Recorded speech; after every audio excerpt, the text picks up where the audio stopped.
Terima kasih, puji Tuhan selalu ada hari yang baru. Terlebih hari Sabat ini, kiranya kita kedatangan tamu. Saya punya Asuk Ceng yang mungkin pertama kali ya, baru melihat mantu sepupu kali ya, atau keponakan. Untuk boleh berdiri, berbicara, bersaksi untuk Tuhan akan firman-Nya yang ajaib. Saudara, hari ini kita mau bicara masalah tentang suffering. Suffering itu adalah apa? Penderitaan. Ya. Memang di dalam kehidupan manusia umumnya kita semua dapat satu ring katanya, yaitu apa? Wedding ring. Ya. Siapa yang di sini sudah menikah tidak pernah terima wedding ring? Sudah ya? Tapi mungkin saudara-saudari aneh kalau lihat tangan saya sama istri nggak ada wedding ring, gitu. Karena kami sempat sudah punya wedding ring, tapi karena sempat waktu itu memiliki iman, kayaknya nggak, bagi orang Kristen nggak boleh pakai wedding ring. Tapi sekarang iman saya sudah bertumbuh dan berubah rupanya, ya, bahwa sebetulnya itu adalah sebagai satu tanda ikatan. Sebenarnya mau bentuk ring, mau bentuk apa, suka-suka aja di antara kita sebagai pasangan. Yang penting itu sebagai bukti apa? Ikatan janji kita. Kebetulan hari ini adalah apa? Hari pernikahan kami. Ya, terima kasih. Saya mungkin tidak umumkan kepada semua family OCC. Mungkin kita sudah sedia makanan lebih banyak ya, tapi kelihatannya karena hari libur mungkin banyak yang bepergian. Tetapi setiap Indonesia merayakan hari kemerdekaan, kami merayakan hari kemerdekaan kami juga berdua.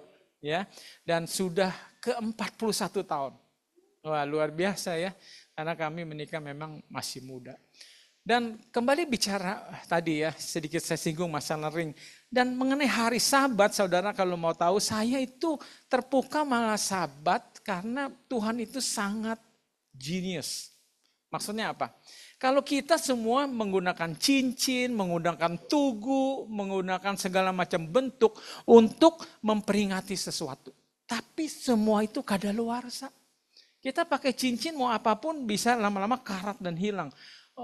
Tugu Monas pun lama-lama bisa tenggelam kalau sudah ribuan tahun. Mungkin kita banyak sekali peninggalan-peninggalan kerajaan zaman lalu. Semuanya tidak akan kekal dengan waktu. Tetapi Tuhan luar biasa, Dia ciptakan satu hari dalam setiap putaran hari Minggu, yaitu hari Sabat, supaya kita tidak pernah lupa dari generasi ke generasi.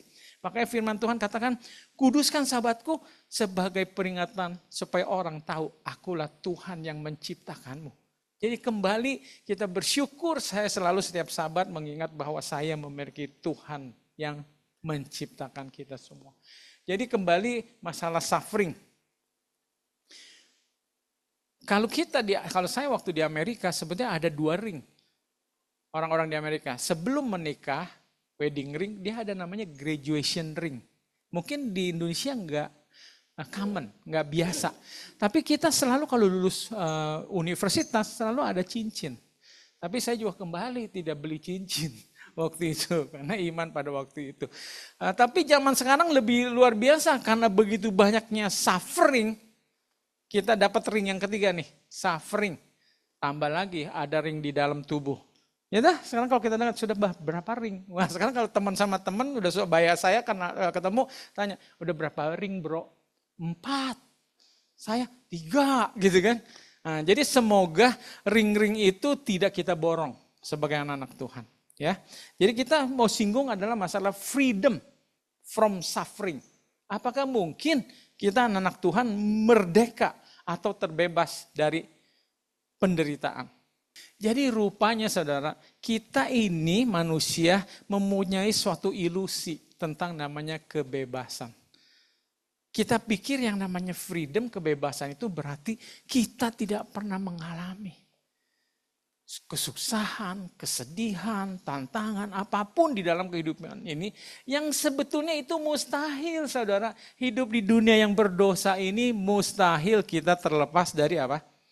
Pergumulan. Sehebat-hebatnya saya dan saudara, masih ada pergumulan yang disebabkan oleh orang-orang di sekitar kita. Karena begitu banyaknya kejahatan merajalela dalam kehidupan kita. Sehingga kita suka menyamakan pengertian freedom itu adalah dengan ketidakadaan kesukaran. Itu udah biasa, kita selalu begitu. Pernah dengar ada istilah namanya financial freedom? Wah banyak ini zaman sekarang anak muda, saya mau mencapai di umur sekian financial freedom. Maksudnya apa? Uangnya berlimpah-limpah, itu pengertian mereka, ya. Kebebasan memakai uang semaunya gitu. Sebanyak-banyaknya sesuka-sukanya. Tetapi kita akan belajar pengertian firman bukan demikian. Bukan freedom yang artinya adalah bahwa kita bisa terbebas dari segala kesukaran. Kita nggak bisa ada orang mengatakan kami tolak sakit, kami tolak bangkrut, kami tolak segala macam ditolak. Nggak bisa kita hidup di dunia ini. Kita nggak bisa menolak kalau memang kita harus mengalaminya. Ya. Jadi apa itu true freedom sebenarnya? Sebenarnya true freedom itu adalah how to respond. Bagaimana kita merespons kepada kesukaran, suffering yang kita alami. Jadi pengertian dari freedom financial freedom adalah how to respond sebetulnya atau bahkan tidak lagi terikat. Itu pengertian freedom. Tidak lagi terikat dengan keuangan. Orang yang sudah betul-betul financial freedom, dia nggak pelit. Dia selalu mau mengulurkan tangan. Karena dia terbebas, tidak terikat dengan yang namanya uang. Kalau orang yang masih terikat, dia itu akan kikir. Uangnya udah banyak, dia tumpuk terus. Ada saudara susah juga masa bodoh, biar aja, itu urusan dia. Itu bukan orang yang sudah mencapai financial freedom. Jadi pengertian Alkitabiah agak terbalik nih masalah freedom. Kalau saudara sudah mencapai financial freedom, saudara sudah menjadi orang yang dermawan.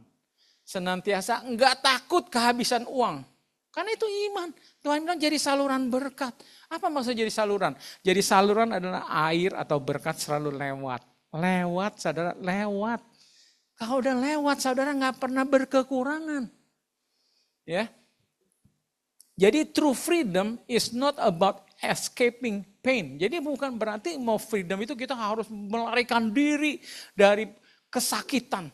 Tetapi itu lebih bagaimana menemukan arti dan tujuan dari kesukaran itu. Nah, sahabat ini kita mau belajar arti dan tujuan bagaimana Tuhan mengizinkan kita sebagai anak-anaknya untuk mengalami kesukaran yang kita alami. Ya, jadi kita hidup di dalam bumi yang selalu banyak dengan kesusahan, kehilangan. Nggak mungkin saya begitu mengasihi istri, nggak mungkin saya mau jaga dia nggak mati. Nggak tua. Begitu juga sebaliknya. Paham? Betul? Di bumi ini nggak mungkin kita terlepas dari hal-hal seperti itu. Ya, atau juga ada dari segi kita punya pertikaian, perbedaan segala macam. Jadi suffering itu dengan segala macam bentuknya itu pasti membayangi kehidupan saya dan saudara. Hari ini kita mau belajar the true freedom. Ya. Bagaimana kita bisa merespons terhadap suffering yang kita alami. Saudara, ini satu bukti. Tuhan Yesus satu bukti saudara bagi saya dan saudara. Dia sudah mengalami yang namanya the ultimate suffering. Unexplainable, unimaginable. Yaitu satu pain beyond comprehension. Bayangkan di luar nalar pengertian kita, penderitaan yang dia alami itu baik secara fisik, secara spiritual, secara mental, itu semuanya diserang. Saya pernah khotbahkan masalah itu khusus. Jadi lalu bagaimana sudah dihianati, betrayed, dihianati and abandoned. Saya sekarang sebagai influencer, saya punya Instagram, saya selalu membicarakan masalah hal-hal rumah tangga, hal cinta. Saya mempunyai prihatin kepada banyaknya para istri zaman sekarang di rumah tangga yang mengalami apa? betrayed, dikhianati, bahkan ditinggali. Saya baru pagi tadi lihat atau kemarin lihat berita bagaimana seorang istri mencari suaminya sudah hilang 1 tahun. Sejak pergi izin ke kelurahan gak pulang-pulang lagi. Dia mau lapor sama polisi gak berani, akhirnya memberanikan diri setelah lapor, gak taunya ditemukan.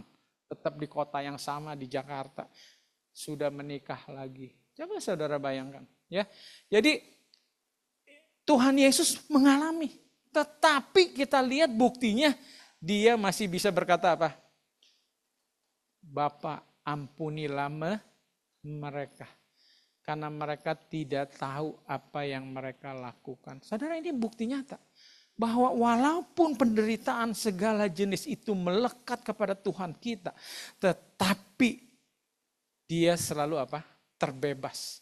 Tidak tertawan oleh penderitaan yang dia alami. Sehingga dikatakan the ultimate liberation. Bagaimana Tuhan Yesus mencontohkan satu kehidupan untuk kita bisa terbebas. Bukan dalam arti kata terbebas tidak pernah mengalami, tetapi tidak terikat. Tidak tertekan. Tidak ada dampak yang negatif akibat penderitaan yang saya dan saudara alami. Jadi saya ulangi sedikit masalah suffering. Jadi itu adalah tidak bisa dihindari dalam kehidupan kita sekarang ini. Suffering is the experience of physical, emotional, psychological pain and distress. Jadi bicara suffering itu luas sekali. Ya, bukan hanya secara fisik telat makan, nggak lapar. Tapi lebih susah mungkin suffering yang diakibatkan dari non-fisik. Tadi saya katakan kalau dikhianati. Bagaimana rasanya kalau anak kita nggak ngakuin kita lagi sebagai orang tua? Kiranya lebih sakit itu nggak ya daripada nggak makan 2 hari? Coba gimana Ibu Shirley dan Ibu Peter, ya dah? Pasti secara psikologis mental itu lebih apa? Lebih menyakitkan. Jadi itu menciptakan segala macam ya, baik itu penyakit pun bisa menimbulkan suffering dalam kehidupan kita. Ya, kita banyak sekali tadi saya bilang orang sudah pasang ring. Kenapa? Karena kena penyakit. Sakit kanker dan berbagai penyakit, ya.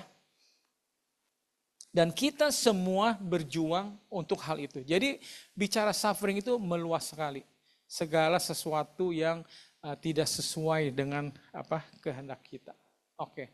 Nah, saya mau pertama singgung the purpose of suffering. Saudara lihat ini gambar pedang dan Alkitab. Di dalam firman Tuhan memang ada mengatakan gini, firman Tuhan itu seperti pedang bermata 2. Ya, dulu saya pikir bermata 2 itu ada, saya suka nonton film silat, pedangnya itu ujungnya ada cabang gitu 2. Pernah lihat nggak? 2. Saya pikir bermata 2 begitu. Ternyata bermata 2 itu maksudnya tajam 2 sisi. Jadi ini pedang 2 sisinya tajam. Karena ada pedang yang cuma 1 sisi, yaitu apa? Golok. Pernah dengar nggak golok? Yang ininya nggak tajam, tapi sininya apa? Tajam. Ya. Jadi pedang bermata 2. Nah, apa hubungannya sekarang dengan pedang? Saudara, saya dulu sering nonton, mungkin kita tahu di sini ada pernah nonton film Tolyongto, pedang pembunuh naga. Wah, banyak macam deh. Saya pernah lihat pedang betul-betul tajam. Itu dulu di film. Bisa memotong pedang lain. Tetapi saya diizinkan Tuhan menemukannya. Cara sebetulnya membuat pedang. Zaman dulu kita lihat ada ahli pedang. Wah, dia ketok, dia panasin, dia dinginin, segala macam berkali-kali dengan cara demikian. Akhirnya pedang ini menjadi luar biasa. Kebetulan Tuhan izinkan saya dulu waktu masih berkecimpung di dunia software, saya bikin software pabrik. Salah satu customer kami perusahaan Jepang di Cikarang sini. Dan mereka memproduksi pisau-pisau dari baja yang bisa memotong baja. Jadi pisau-pisau yang super tajam. Saya pengen tahu dan saya jadi tahu. Karena kan namanya mau bikin software harus mengerti produksinya kan. Saya masuk ke pabriknya. Rupanya di pabriknya ada mesin. Kotak mesin. Baru dia cerita. Cara bikin pisau tajam ini adalah dimasukkan ke dalam mesin tadi. Lalu mesin itu akan diatur berapa kali dan ada jaraknya, dia dipanaskan dan didinginkan. Dipanaskan dan didinginkan. Waduh, saya relate sama tukang bikin pedang, betul gak? Dipanaskan. Pernah dengar gak? Aduh, coba dong angkat tangan, siapa yang pernah lihat orang bikin pedang? Coba, ada gak? Wah, cuma satu. Waduh, gak relate banget nih. Ya dah, besok lihat di YouTube, lihat orang bikin pedang ya. Jadi pedang ini dari besi biasa, dia ketok. Bak, bak, bak. Sebelum diketok, dia harus panasin dulu. Ada api membara, pakai batu-batu gitu, bikin panas. Sampai warna pedangnya besi itu udah bukan lagi warna, tapi udah merah terang. Pernah lihat nggak? Nggak lihat lagi. Aduh, susah dah. Ya kan? Nah, udah begitu mana baru diketok lagi. Supaya bisa dibentuk. Akhirnya dari yang tebal bisa jadi menipis. Terus nanti setelah ketok-ketok, masukin lagi ke air dingin. Ambil lagi, panasin lagi, ketok lagi, berkali-kali. Dan akhirnya bisa jadi sebuah pedang. Kalau saya yang ketok, panasin, dinginin, pedangnya nggak tahu jadi apa. Mungkin potong rumput aja nggak bisa. Jadi rupanya ada cara intervalnya, berapa lama dipanaskan dan didinginkan, bahkan cara mengetoknya.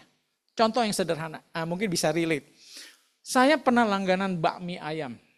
Ya, makan bakminya enak. Biasanya yang bikin suaminya.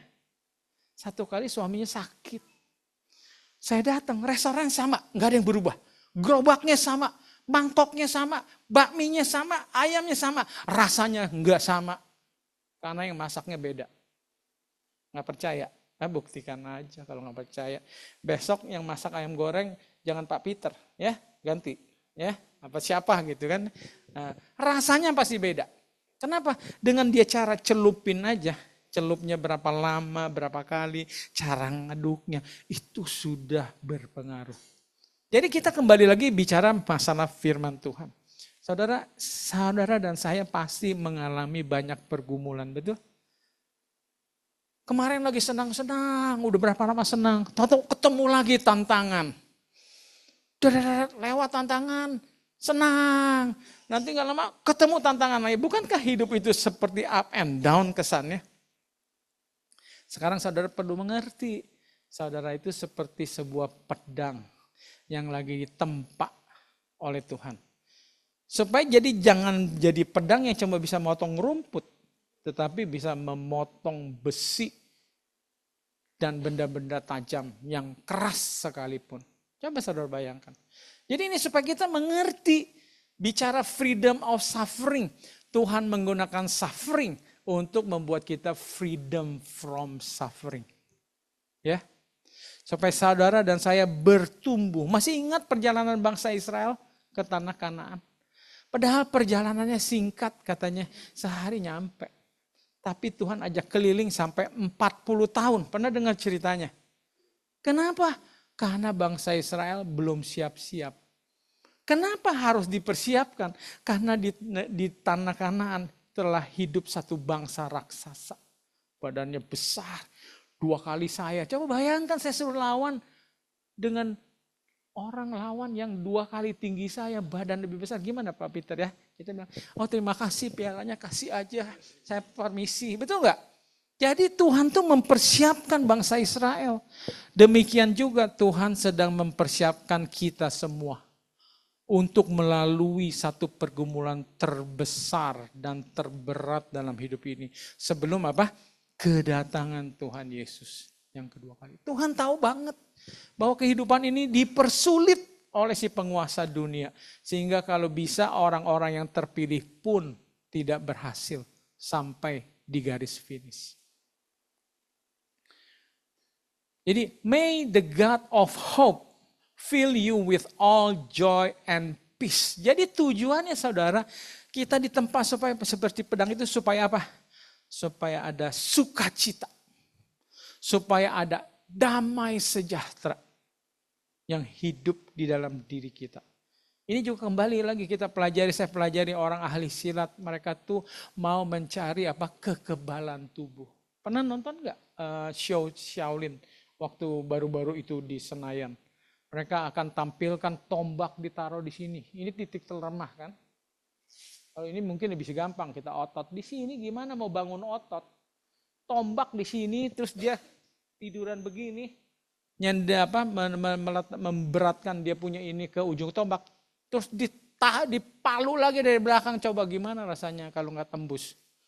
Itu adalah betul-betul ilmu kekebalan yang mereka mau temukan. Bagaimana kita sebagai anak Tuhan? Kita pun harus punya kekebalan. Tetapi kekebalan terhadap apa? Terhadap penderitaan, terhadap suffering. Yaitu apa? Dengan memiliki sukacita dan damai sejahtera. Saudara tahu apa sukacita? Sukacita itu kebahagiaan yang hanya disebabkan karena adanya Tuhan di dalam hidup saya dan saudara. Hanya karena itu. Itu adalah kebahagiaan yang Tuhan mau kita miliki. Kita boleh di dunia ini tidak memiliki siapapun. Bahkan ada lagu mengatakan ibumu membuangmu sekalipun. Engkau tidak mempunyai teman dan siapapun. Tetapi bahagiamu akan tetap. Karena itu adalah karena Tuhan. Dan Tuhan tidak pernah Tidak pernah berubah. Kemarin, hari ini, dan untuk selama-lamanya. Dan begitu juga damai sejahtera. Rasa damai tidak terlepas dari rasa takut. Tidak pernah takut sekalipun di dalam bayang maut. Kenapa? Karena kita tahu Tuhan menyertai kita semua. Amin. Jadi dia bilang, count it all joy, my brothers and sisters, when you encounter various trials. Jadi di dalam kitab Yakobus dikatakan kita harus bersuka cita. Kita harus bersyukur kalau mengalami tempaan itu. Nanti panas, nanti dingin. Kenapa? Kalau kita sudah bisa melewatinya itu, betul-betul akan menghasilkan suatu iman dan daya tahan. Perseverance. Sehingga apa? Saudara akan menjadi dewasa dan sempurna. Tidak berkekurangan dalam segala sesuatu. Dan di sini juga dikatakan, kerajaan surga is not about meat and drink, but righteousness, kebenaran, dan apa dia bilang? Peace and joy in the Holy Ghost. Jadi luar biasa. Warga negara atau kita, warga negara surga, bukan ciri-cirinya badannya besar, bukan ciri-cirinya bisa berantem, bukan ciri-cirinya kaya, bukan. Ciri-cirinya nggak bisa dibikin susah. Walaupun dibakar hidup-hidup, muka tetap tersenyum. Walaupun dilempari batu, Stefanus tetap berkata, maafkan, ampunilah mereka. Itu ciri-ciri warga negara surga. Kalau saudara sudah bisa demikian, saya selalu berbahagia bersama Tuhan. Saya tidak pernah takut kemanapun bersama Tuhan. Saudara sudah jadi warga negara surga yang Tuhan kehendaki. Freedom from suffering.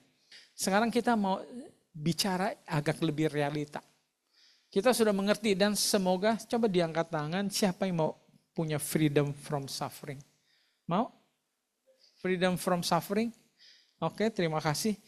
Tapi free from suffering, itu nggak bisa ya. Beda free dengan freedom. Jadi bagaimana kiranya kita menemukan freedom dari kita punya penderitaan, pergumulan. Ya, oke. Pertama adalah saudara harus belajar berempati. Ya, kadang-kadang karena kita kurang berempati, kita gampang tersinggung. Kita banyak menuntut. Kenapa dia nggak begitu? Dia harusnya kan begini. Begitu. Ya dah. Karena kita kurang apa? Belajar berempati. Coba saudara belajar mengerti orang lain. Bagaimana saya bisa mengasihi istri atau sebaliknya dengan baik? Saya harus belajar empati kepada istri. Kalau istri udah ngambek, udah nangis, kita berempati. Aduh sedih juga kalau udah nangis, sudahlah. Kita baikin. Kalau enggak, apa kamu ya kita tambah emosi. Kita harus saling berempati satu dengan lain. Jadi berempati itu maksudnya apa? Tidak memikirkan hanya diri kita sendiri. Kalau saudara sudah bisa begitu, saudara akan bahagia. Istri telat bangun, nggak apa-apa. Istri lupa masak, nggak apa-apa. Nggak jadi langsung ngamuk. Begitu juga istri terhadap suami. terhadap kelalaiannya. Saya bukan bicara membiasakan kebiasaan buruk. Tetapi kita tidak terlepas dari ketidaksempurnaan orang-orang yang hidup di dalam kehidupan kita. Betul? Dengan kita berempati, kita coba apa? Lebih mengerti posisi dia. Ya. Mungkin saudara juga bisa jadi suffering karena dongkol kecewa dengan pelayanan di OCC. Saya nggak suka ke OCC. Saya lihat Pak Purwan, saya datang, padahal saya nggak sadar, mungkin nggak sengaja gitu. Melihat nggak sambut saya, yang lain dia sambut, saya nggak marah, ya kan? Saudara tolong berempati. Nggak gampang juga jadi saya tamunya, kita melayani banyak gitu kan ya. Kadang-kadang lupa. Nah itu pentingnya kita berempati. Untuk siapa? Untuk diri sendiri. Supaya kita nggak menderita. Aduh ke gereja mau punya apa mau dapat sukacita malah jadi dongkol. Betul nggak? Saya juga harus belajar berempati. Kalau nggak saya juga ngambek. Udah capek-capek. Saya melayani. Untuk Tuhan saya sediakan makanan segala macam. Terus dikomplain makanannya nggak enak. Begini-begini. Coba saudara. Kalau saya nggak bisa berempati. Oh maklum deh. Mungkin dia nggak suka nasi uduk. Dia lebih suka nasi goreng. Kan gitu. Sehingga kita tidak apa? Tidak menjadi suffering. Tidak menjadi menderita. Empati. Jadi ini ayat luar biasa nih sebetulnya. Apa yang engkau ingin orang lain lakukan, lakukanlah itu. Jadi maksudnya apa? Saudara harus lebih dulu. Kalau saudara sebagai suami mau istri baik-baik banyak senyum, saudara duluin dulu. Baik-baik dan senyum. Jangan mau nuntutnya duluan dulu. Senyum-senyum dong sama aku. Tapi kita marah-marah. Gimana orang mau senyum kepada orang yang lagi dimarah-marah? Betul nggak? Jadi itu Tuhan bilang dahului dulu. Kalau saudara mau disalam sama Pak Purwa pagi-pagi, dahului dulu. Cari saya. Halo Pak Purwa, selamat sabat. Ya enggak?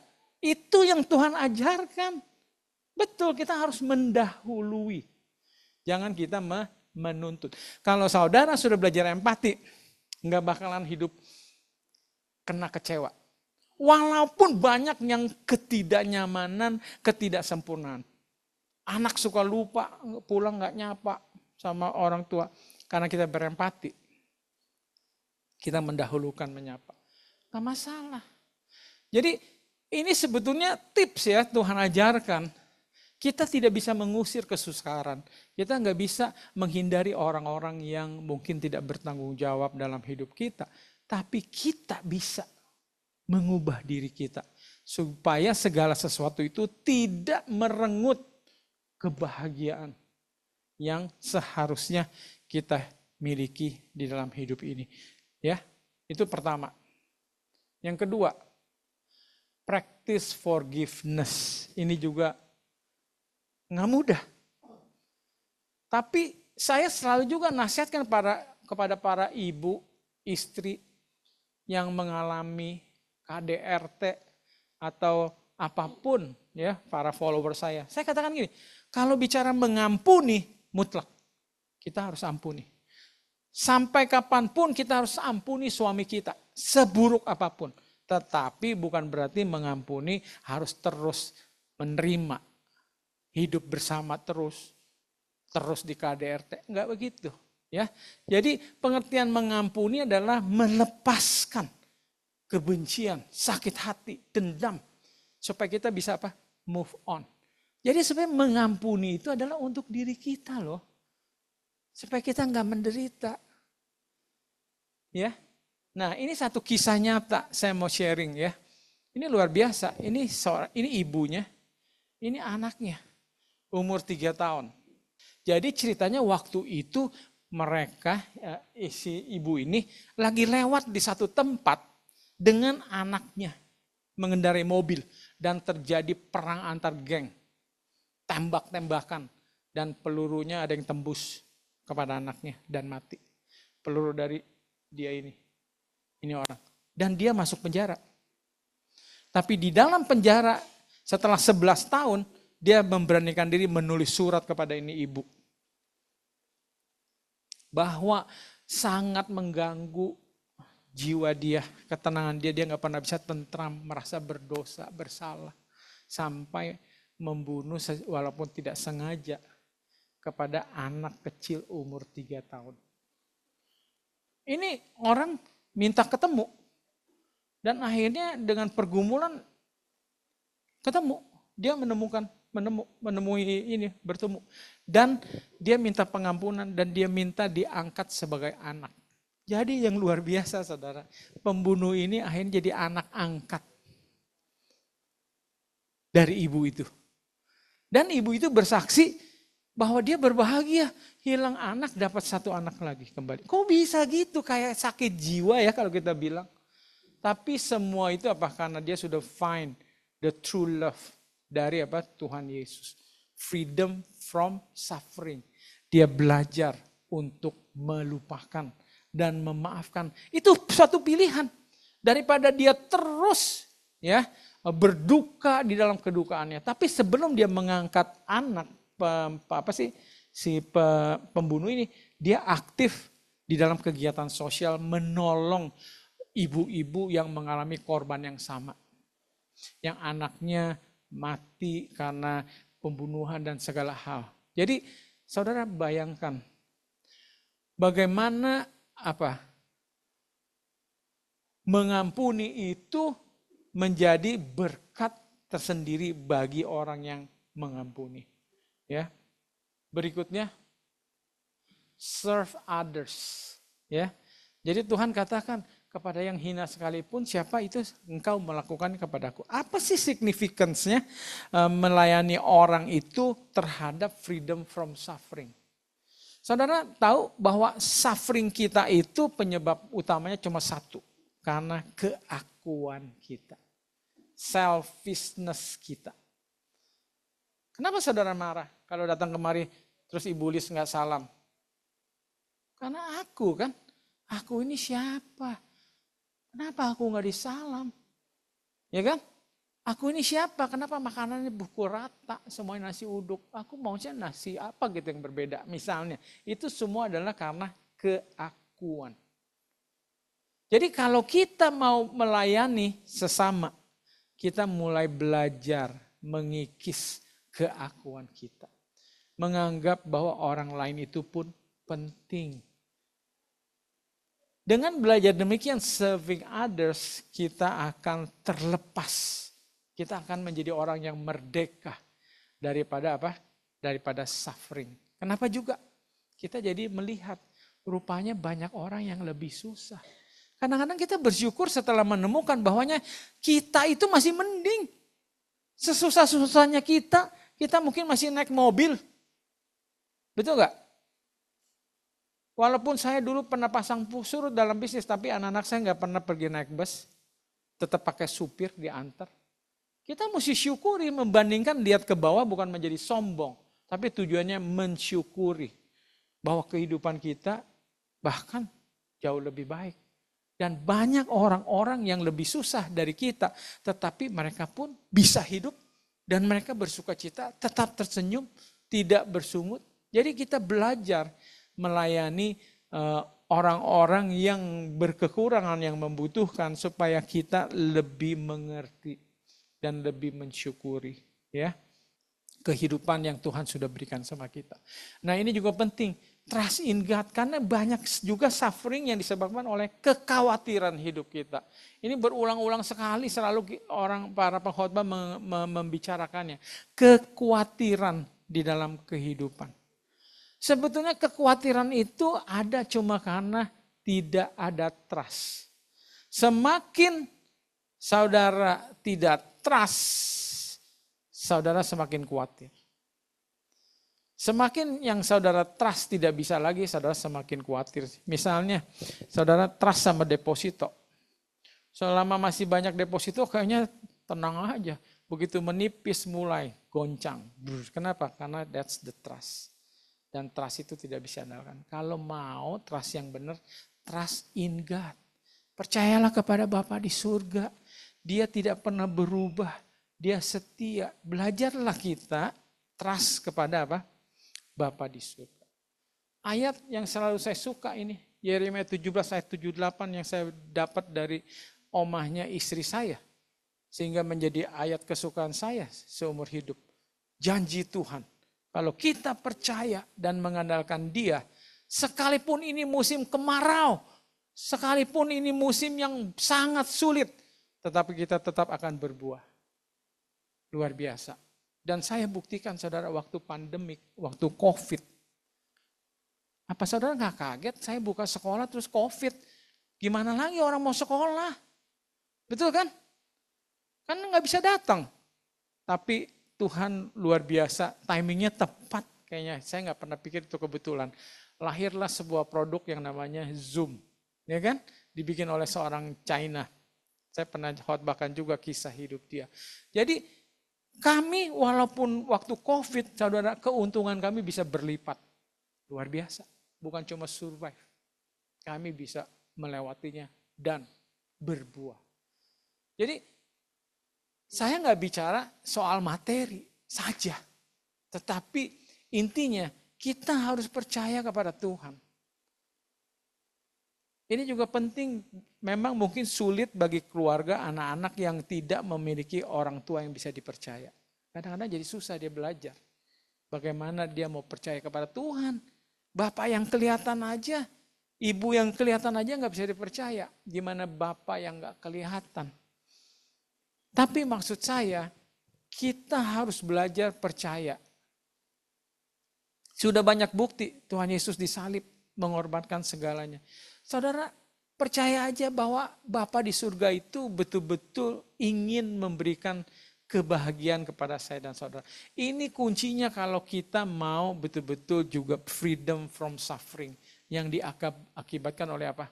Kita punya kekhawatiran internal kita. Kita ragu, besok makan apa, besok bagaimana, besok segala macam. Ya, ada kabar berita, apa?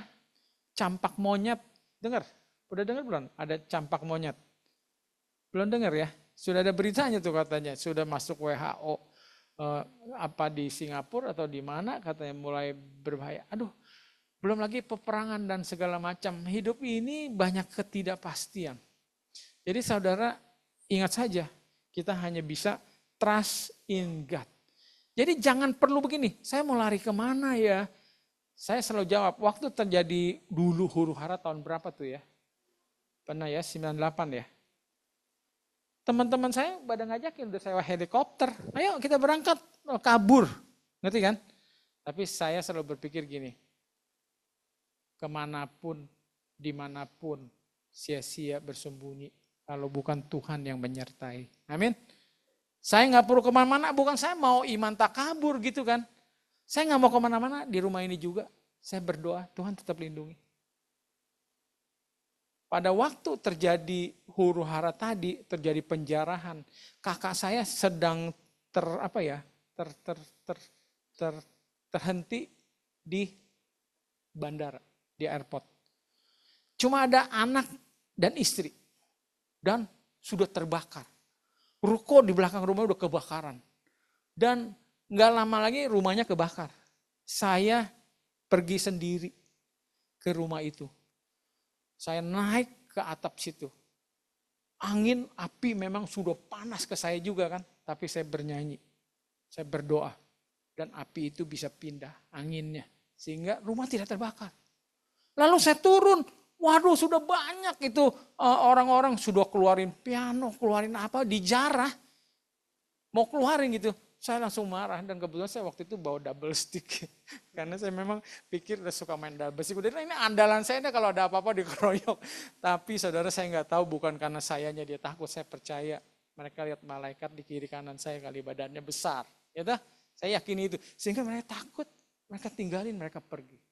Ya, jadi banyak sekali pengalaman dalam hidup saya di mana saya boleh percaya bahwa Tuhan senantiasa menyertai.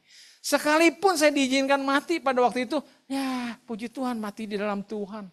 Karena mati dalam Tuhan itu seperti main film. Mati setelah beres, actionnya selesai, bangun lagi kan. Jalan lagi kan. Dan itulah kematian bagi anak-anak Tuhan. Cuma sebuah sandiwara, cuma sebentar. Nanti kita bangun lagi. Itu tinggal masalah trust. Saudara percaya atau tidak. Oke. Lalu hal yang berikutnya adalah the hope of future glory. Saudara selalu lihat ke masa kekekalan. Jangan menggerutu dengan kehidupan di sini. Oke lah, mungkin kehidupan di sini sulit, nggak bisa ideal seperti kita, tapi fokus kepada janji Tuhan. Akan ada masa depan, ya. di dalam kehidupan kita. Dikatakan Rasul Paulus juga menguatkan kita untuk lihat kepada eternal glory, ya, yang bahwa itu melebihi bayaran balasannya daripada penderitaan yang kita alami di dunia ini. Walaupun kita menderita mungkin seumur hidup, tetapi masa depan yang Tuhan janjikan itu untuk selama-lamanya. Dan hidup sekarang ini cuma sementara. Jadi jangan dikeluhkan. Saya bisa relate masalah ini hidup sementara waktu saya berkuliah di Amerika. Saya kuliah di Amerika sama teman-teman gak pikir tuh mau beli rumah yang mewah. Gak pikir mau beli perabot yang gini-gini. Terus gak sedih juga kalau gak ada. Kenapa? Karena saya tahu cuma sementara di Amerika. Nanti saya pulang. Betul kan? Kenapa kita gak pikir begitu? Ya udah di bumi ini sementara. Tempat kita bukan di sini. Tapi saya bukan mengajak kita untuk jadi ngoyo. Tidak mau melakukan yang terbaik. Nggak benar juga. Jangan anak Tuhan menjadi beban bagi dunia ini. Nggak juga.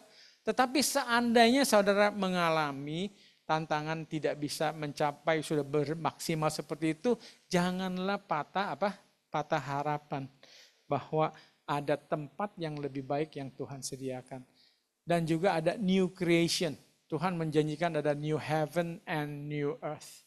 Ya, jadi jangan berkecil hati kalau memang kita tidak memiliki rumah yang indah di bumi ini. Tetapi Tuhan janji di dunia baru, semua punya rumah. Semua boleh desain semaunya. Tapi itu janji Tuhan loh. Kita kalau di bumi ini mungkin kita bekerja membangun rumah mewah untuk orang lain. Tapi nanti di dunia baru katanya kita membangun rumah untuk diri kita masing-masing. Luar biasa, ya. Jadi jangan dengar juga ada khotbah yang mengatakan begini, persembahan perpuluhan yang saudara berikan di bumi itu adalah untuk beli material bangunan rumah yang akan Anda bangun. Jadi kalau Anda pelit di bumi nanti bangunnya pakai apa, nggak ada bata dan segala macam. Itu hati-hati itu ya.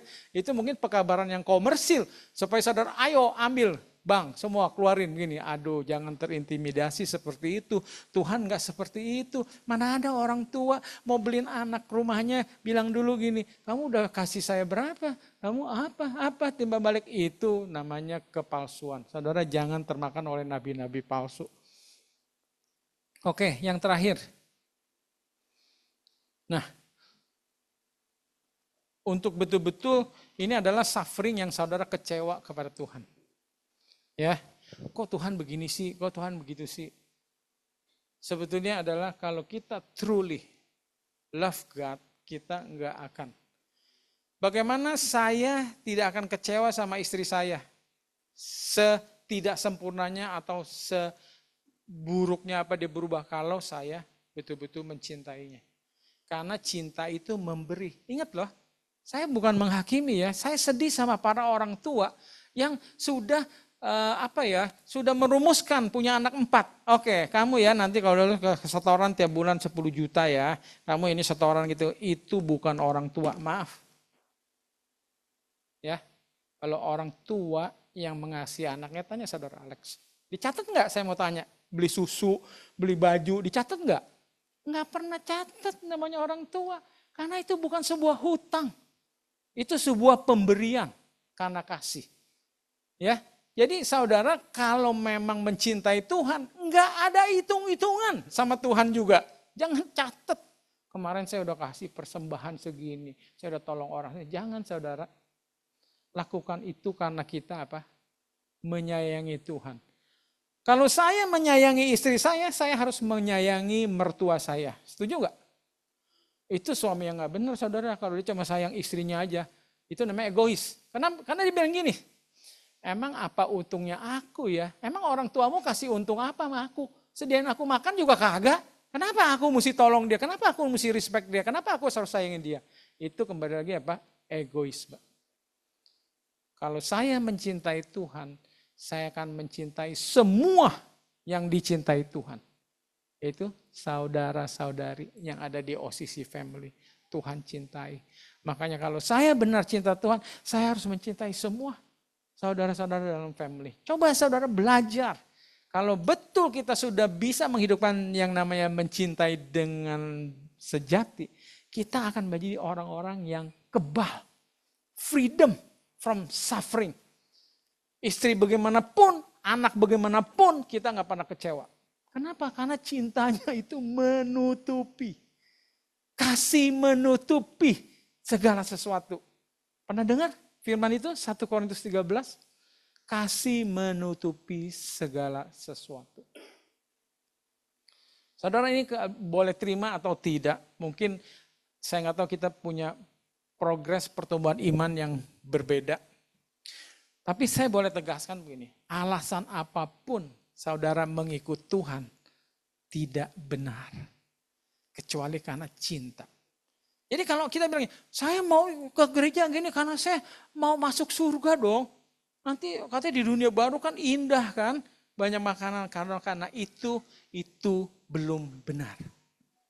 Kalau saudara mau menikahi seorang lelaki karena wah nanti warisannya tuh bapaknya tuh nggak ada habisnya maka saya mau menikahi, itu belum benar. Tapi kalau kita mau ikut Tuhan, mau menikahi seseorang hanya karena saya mau bersamanya.